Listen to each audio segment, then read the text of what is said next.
Finale chaotique, pardon, a en tout cas laissé émerger des doutes et un certain malaise au sein de la Confédération africaine. Jamais, nous dit-on, les débats n'ont été aussi houleux, aussi nombreux aussi. Le président Motsepe a eu bien du mal à tenir ses troupes. Frédéric, il a surtout tenté de calmer un peu cette colère qui peut-être s'est faite dans la foulée de la finale et qui a révélé quelques incohérences ou quelques mauvais fonctionnements.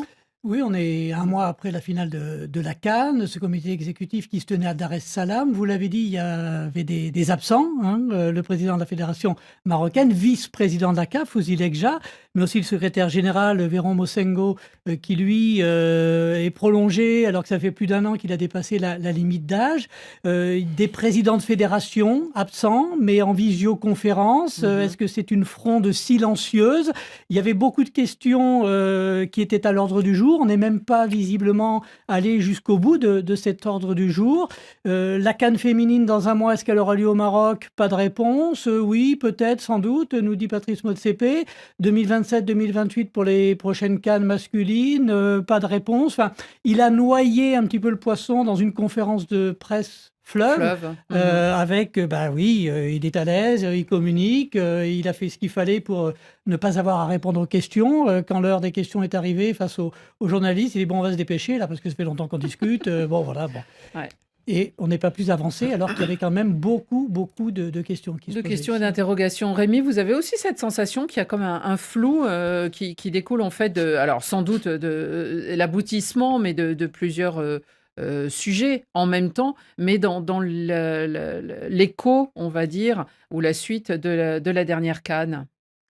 C'est pas seulement la dernière CAN, c'est qu'il y a quand même un feu dans la maison depuis un certain temps, comme vous avez par exemple parlé de Moussengo, qui normalement, non Devrait seulement être à la retraite. pas seulement à la retraite, mais il y a même des procès, des dossiers très lourds contre lui qu'on est en train d'étouffer. Deuxième des choses, on a quand même un président de la Confédération africaine de football qui aujourd'hui réussit à nous faire regretter Ayatou.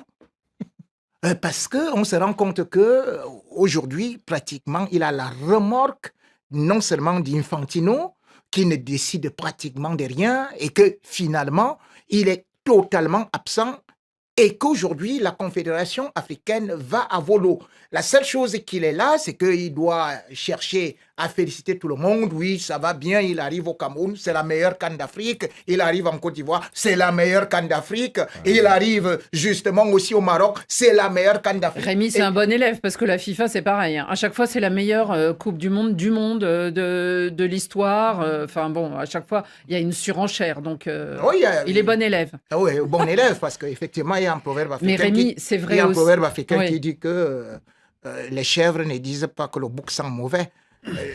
Donc c'est normal que lui, chaque fois, il va dire partout où il peut se trouver, même s'il constate quelque chose. Je vais vous dire que lui, il dit toujours que c'était une très très bonne chose. Donc pour moi, à une certaine période, c'est-à-dire que même les dirigeants vont commencer par comprendre que c'est tout simplement une hypocrisie, parce que ça ne sert à rien de venir juste dire à quelqu'un que c'était la meilleure et puis le lendemain tu dis à quelqu'un d'autre, après tu dis à quelqu'un d'autre. Ça, c'est vrai que nous, on a réussi ça quand nous étions à l'école primaire avec les petites filles.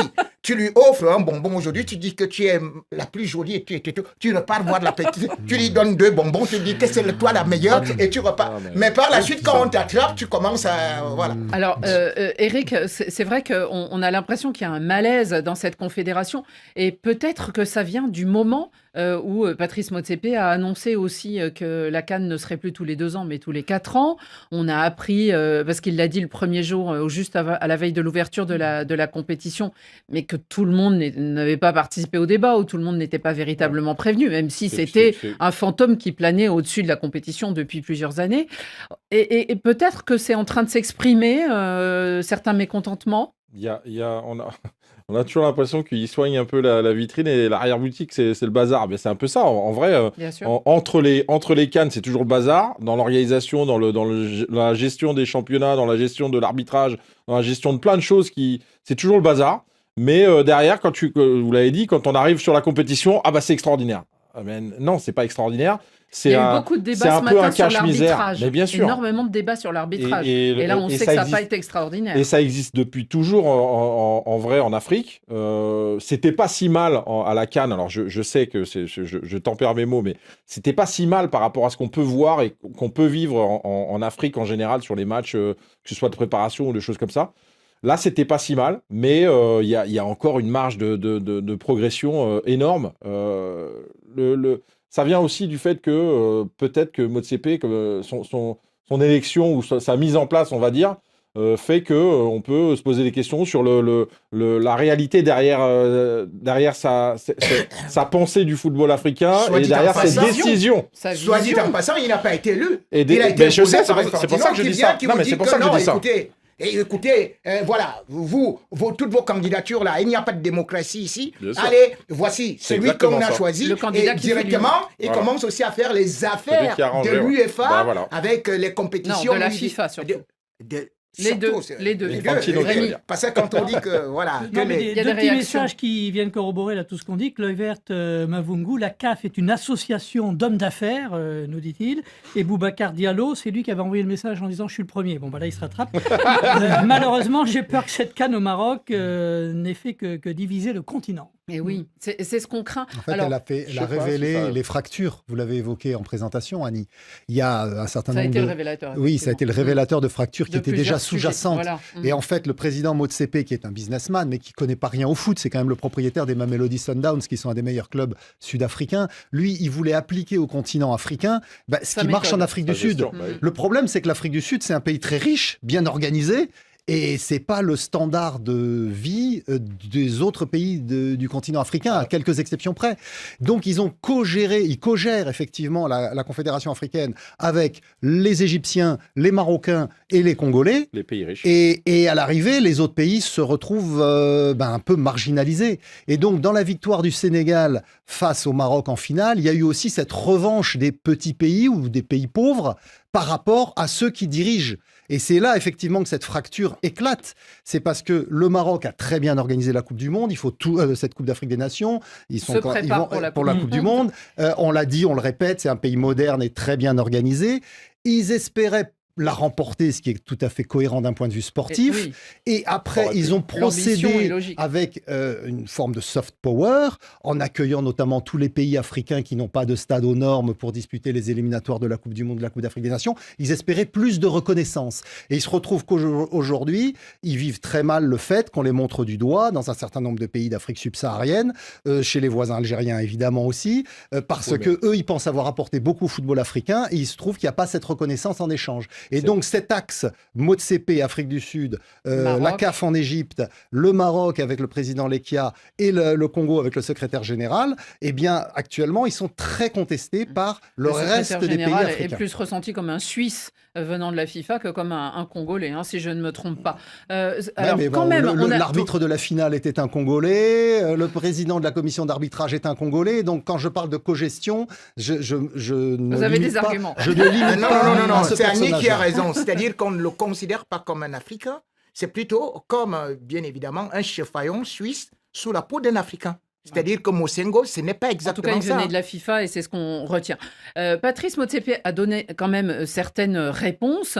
Pour l'instant, il y avait des rumeurs, on en avait fait état et on le savait tous un peu et ça bruissait beaucoup de part et d'autre, même dans la presse comme le Guardian, le journal anglais qu'a cité Patrice Motsepe. Cette CAN de 2027 est maintenue en 2027 par les trois pays. On avait entendu le Kenya dire ces dernières heures que peut-être il n'était pas assez prêt et que ça serait mieux de la décaler. Après, ils ont été un peu gênés par ces déclarations intempestives. Il y a la Tanzanie et il y a l'Ouganda. Théoriquement, Patrice Motsepe a dit on les aidera, on sera là à côté. C'est maintenu et il a évoqué aussi une période. Ça serait entre juin et juillet 2027. Dans un an et demi, ça va arriver très vite. À peine un an et demi, Frédéric. Oui, vous êtes généreux parce qu'un an et demi, ça serait plutôt un an et 4 mois. avec la réforme qui est en train de se mettre derrière. Alors qu'il y a quelques jours, pendant les Kenyans, il y a un ministre qui a dit nous, ça nous arrangerait bien de la décaler. Il y a des élections en 2027. On sait que les élections, souvent, derrière, c'est un peu compliqué dans le pays. Ça sera juste un mois avant les élections. Là, il y a eu des élections aussi tendues en Tanzanie et en Ouganda. Alors, pour ce qui est de la CAN 2028, qui serait la dernière avant le grand saut tous les 4 ans, là, aucune information sur où ça pourrait se passer et où ça devrait se passer, ni la périodicité, bien sûr. Et puis Frédéric, alors sur la CAN féminine, elle commence dans un mois. Apparemment, il dit c'est toujours le Maroc. Il dit on a plusieurs candidatures, mais oui, jusqu'à preuve du contraire, c'est le Maroc. C'est dans un mois, on n'a pas le calendrier. Donc, qui joue, les dates, les stades. Donc, on a l'impression qu'à tout moment, on peut nous annoncer que c'est en Afrique du Sud, comme la vice-ministre des Sports l'avait, elle, annoncé en Afrique du Sud il y a quelques semaines. Et les équipes qui se préparent, vous imaginez, vous faites votre préparation, vous ne savez pas si vous allez partir au Maroc, en Afrique du Sud. En coulisses, à ce qui se murmure, c'est que les Marocains auraient demandé à ce qu'on reporte de quelques mois cette CAN féminine. En tout cas, les pauvres compétitrices, les joueuses de football et de cette CAN qui se préparent depuis et qui finalement sont dans le flou. Et ça correspond un peu à tout ce qu'on disait de cette discussion. Tant qu'on aura un fonctionnement comme ça et un esprit comme ça pour traiter le football africain et les compétitions africaines, ça n'avancera pas. Donc, quand tu respecteras, comme en Europe ou comme dans le reste du monde, voilà, le temps qu'il faut de préparation, la mentalité, les compétiteurs, parce que c'est ça aussi, les pays et les compétiteurs, et voilà, tu auras un autre esprit, mais pour l'instant, l'Afrique, on ne considère pas. C'est l'ancien sélectionneur de Madagascar qui nous parle. Non, mais c'est vrai. Il a l'expérience du terrain et c'est vrai que parfois, il y a des mauvaises surprises. En tout cas, elle est maintenue en 2027, mais on connaît aussi malheureusement certaines pratiques de la CAF. Il peut y avoir changement, il peut y avoir glissement. Et donc, ne vous inquiétez pas, on sera attentif à toutes les nouvelles qui peuvent venir du continent africain pour cerner mieux le football de ce continent. Je suis choqué, le président de la CAF, Patrick Motsepe et Samuel Eto'o s'est monté. Ouais, regardez. Réunion ouest du comité exécutif de la CAF, Samuel Eto'o a tutoyé Patrick Motsepe. Écoutez, grand frère, vous m'avez demandé de ne rien dire quasiment, de bien me tenir. Je n'ai rien dit. Mais là, je n'en peux plus. Je suis Samuel Eto'o, fils. Putain, non mais Samuel Eto'o, il a trop confiance en lui. Non mais les mecs, il s'assume, il sait ce qu'il veut. Oui, il a trop confiance en lui, non. Mais il dit, je suis Samuel Eto'o, fils. Quand je t'ai fait appel, on est de président à président. Mais à chaque fois que je vous appelle, vous m'envoyez quelqu'un, alors qu'on doit avoir une relation de président à président. Maintenant, c'est fini, terminé. Bon, Samuel Eto'o a monté les tons. Donc c'est monté là. Là, c'est monté. Ça veut dire que Samuel Eto'o, il va maintenant agir. Donc si vous voyez Samuel Eto'o postuler pour devenir président de la CAF, ne soyez pas choqués. Moi, perso, je suis pour Samuel Eto'o. Bonne chance, parce que toi, tu as un caractère de ouf. Purée, Samuel Eto'o. Non, dites-moi en commentaire, qu'en pensez-vous?